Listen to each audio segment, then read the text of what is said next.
Necrostevo, and you're watching my 83rd narrated Wi-Fi battle. If you all take a look at the team preview here, you'll notice that this is a standard OU match, but I brought a few unusual things like Zebstrika and Ursaring. I trained them a little while ago just because I saw Paul's Ursaring on the anime a little while ago, and then I started reading Pokemon Adventure and just saw kind of how awesome Ursaring was, so I wanted to train one. And I like Elisa in the way she's portrayed in the show, so I wanted to train as Zebstrika. So that's kind of what sparked those two up. Anyways, though, starting off, this battle is against Pruitt. He likes to run the Scar and Bliss going on, and I don't like to counterpick that when I battle him, so I just tend to pick random things, which is kind of how I ended up with those two on my team. I figured on the first turn we were just going to bow set up our rocks, which is fine by me. No one on my team is really bothered by rocks, and that's going to hamper his switch-ins with his defensive core going between Blissey and Skarmory. So that was really important for me to get up. This is my defensive Uxie, so it's running Thunder Wave, and it also has Stealth Rock, and then I've been swapping between things like U-turn and different screens just to see what works. But I like running different sets on it, and it keeps people on their toes. The Whirlwind brings me out into Gengar, and that's not a good look, as even if I do hit him with Thunderbolt, it'll just bring him down to his Sturdy. And here I just swap out into Ursaring, hopefully expecting that he would either get paralyzed or just take the time to maybe set up some more entry hazards. Either one was fine with me. There you can see how much damage that Facade does. Great amount of damage. He gets paralyzed a few times, but since it's not a 2-hit KO anyway, it doesn't really matter. I was expecting him to maybe try to set up some more entry hazards, so I went for Close Combat this turn, seeing how much the first one did. And interestingly, Close Combat did about the same damage that Facade did, so I could have gone for Facade. And doing Close Combat wasn't actually a very good move, because he could have just Brave Birdied or Drill Pecked me, and that'd probably just knocked me out. But Major Arktos, she's not really messing around here, so it's okay to kind of just throw around that power a little bit. Now, I'm getting hurt by the Toxic Orb quite a bit here.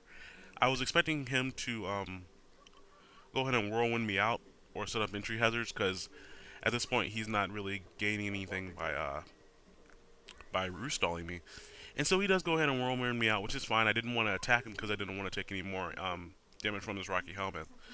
And I go back out into Uxie. So kind of back at square one here. Not a big deal, because he's missing health, so he's probably going to roost on my switch, which I was kind of counting on that. If I haven't told you all, I kind of really dislike Skarmory.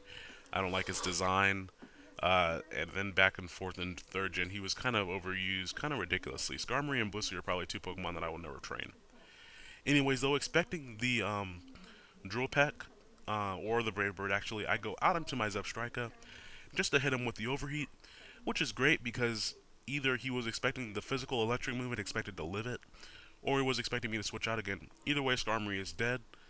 The Parahaxes didn't really end up mattering, but I'm just happy I don't have to deal with Skarmory anymore. So he goes out into another one of his Pokemon, Tentacruel, presumably to go ahead and get off a Rapid Spin. Tentacruel has much higher special defense than it does physical defense, so I figured, why not just stay in and do as much damage as I could with the Wild Charge, and actually take it out. So most likely that was a specially defensive Tentacruel, either that or an offensive one. Either way, Ace Marty the Zebstrika has taken out 2 Pokemon so far, which is fantastic. Pruitt's going to go out into Scizor here, and this Scizor is probably Choice Banded. The only other set you generally see him run is Swords Dance, and I've seen Pruitt run Swords Dance before.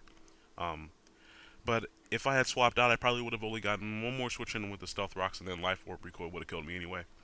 I prefer to just get a safe switch in into something else. So here I do get a safe switch into my Sephiroth, and I was hoping he was banded, but he wasn't, and he just kills me with the Brick Break. So, you know, that happened. Which, I don't understand why. I don't know, I should have been paying more attention right there. But anyways, though, I go out into my own Banded. I believe this is my Banded Haxorus. Now I have 2 different Haxorus. Banded Earthquake does a very disappointing amount of damage, mainly because of Rivalry. Which, of course, you're going to do less damage because of Rivalry if the genders are opposite. And he goes for a Bug Bite. That does a huge amount of damage, but fortunately it doesn't take me out. But guess what? He has Bullet Punch, so it doesn't really matter.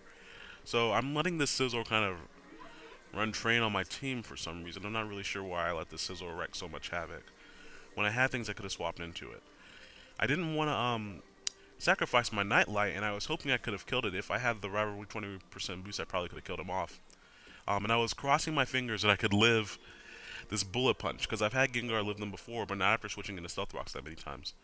And somehow I live, and then I go for Thunderbolt, and I hit. And I was like, that's probably not going to kill, but that puts him in range for something else, but I get a crit. So that's completely fine with me, because running with the Pokemon that I had in this battle, I was completely okay with getting a crit right there, especially against Skarm, Bliss, Scizor, all that overused stuff. Don't really care.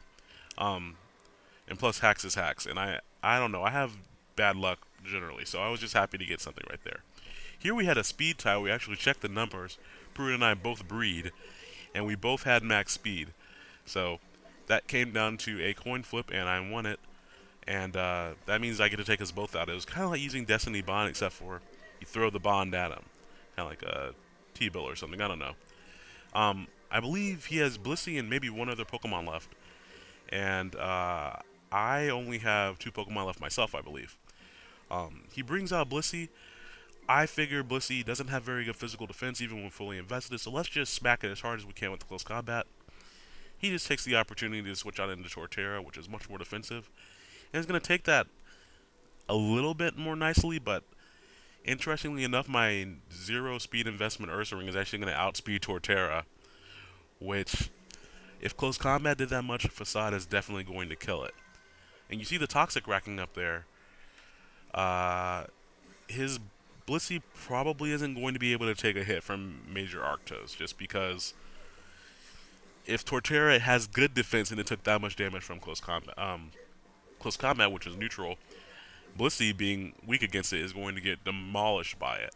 So that was super, super satisfying getting to take out Blissey with the super effective attack from Major Arktos. Battle of the females at the end there, but Mama Bear's going to come out on the end. So I think that was his last one. Yes, it was. So Pruitt, thank you for the match. I know we had a few matches a little later on that weren't as good, but I like matches like this where they're good. Even if I lose, I just prefer a good match. Anyways, I hope you all have a great week. Be sure to check out my new blog. There'll be a post going up this week sometime. Actually on Torterra, the one you saw in this battle. So I hope you all check that out. Be sure to leave some feedback as to which Pokemon you want to see. And I will catch you all later. Bye now.